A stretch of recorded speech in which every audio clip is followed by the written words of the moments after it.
deuxième objectif du processus ou encore du parcours, c'est que Dieu peut arriver à supprimer l'accomplissement afin de te garder dans le processus.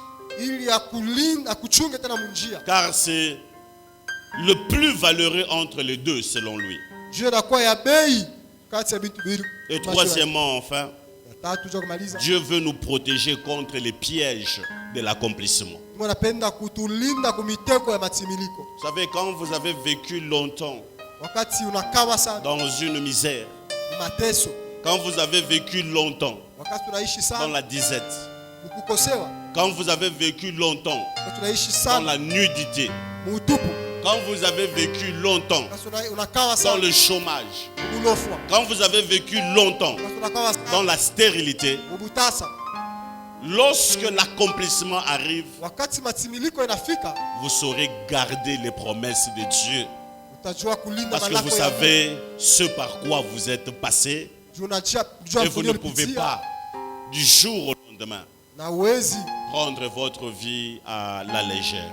J'aimerais dire à quelqu'un ce matin, l'accomplissement mal géré peut te tuer. L'accomplissement mal géré peut tuer son bénéficiaire. Et je voudrais te poser une question. Si Dieu exauçait toutes tes prières, resteras-tu fidèle?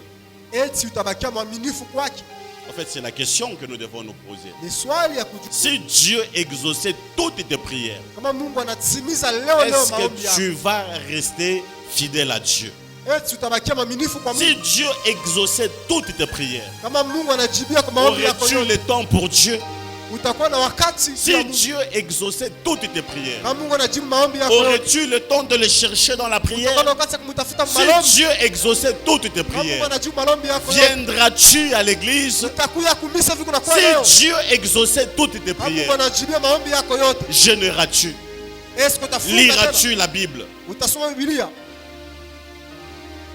Il y a des personnes qui sont passées par une misère criante.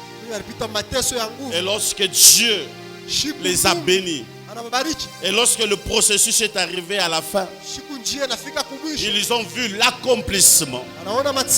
Ils se sont détournés de Dieu. Laissez-moi vous dire, bien-aimés, Dieu veut nous protéger du piège de l'accomplissement.